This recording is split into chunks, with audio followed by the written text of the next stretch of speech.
Assalamualaikum warahmatullahi wabarakatuh. Perkenalkan, nama saya Jenisa Gisa Putri dengan NPM 234111171 dari kelas manajemen 23C.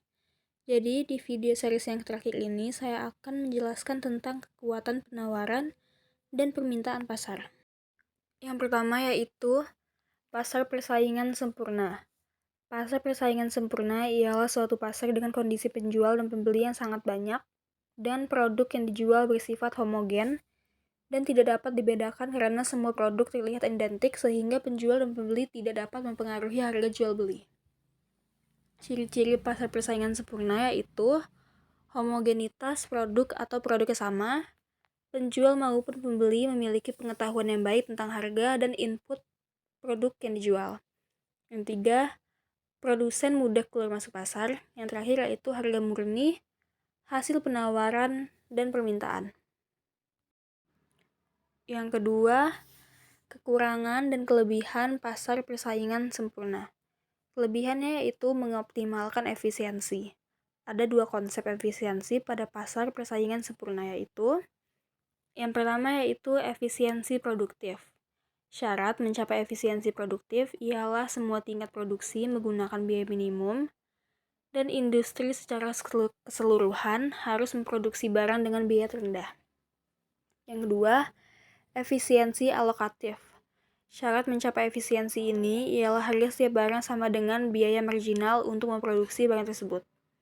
Kebebasan memilih dan bertindak. Kekurangan, minim inovasi. Persamaan yang terjadi antara produsen atau penjual membuat penjual tidak terdorong untuk berinovasi dan berkembang.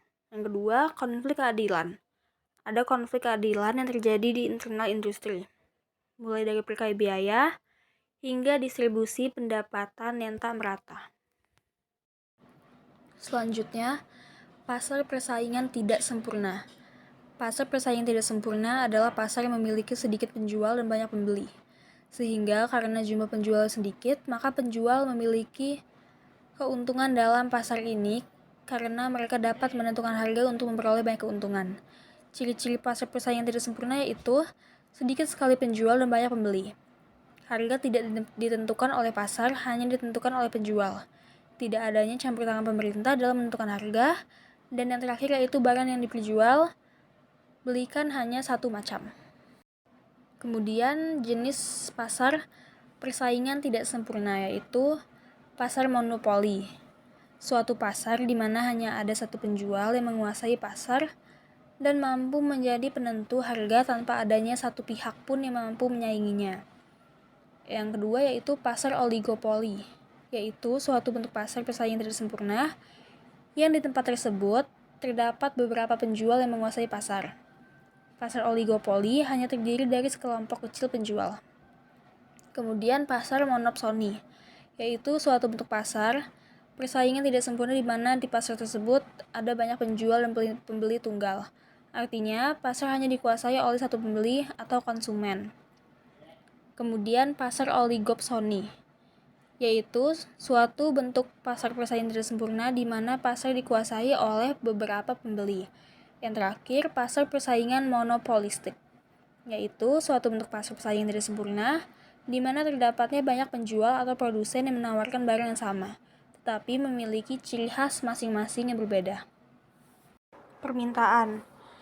Jumlah permintaan yaitu jumlah barang yang ingin dibeli oleh konsumen atau pembeli dan mereka mampu untuk membelinya. Jumlah permintaan barang akan menurun jika harga naik dan meningkat jika harga turun. Berarti permintaan berbanding terbalik dengan harga. Hal ini disebut dengan hukum permintaan atau law of demand. Berikut ini merupakan faktor-faktor yang mempengaruhi permintaan. Yang pertama yaitu harga. Jumlah permintaan barang akan menurun saat harga naik dan meningkat saat harga turun. Berarti permintaan berbanding terbalik dengan harga. Yang kedua yaitu pendapatan. Pendapatan yang lebih rendah berarti bahwa secara total Anda memiliki uang yang lebih sedikit untuk dibelanjakan. Yang tiga yaitu harga barang lain yang berkaitan.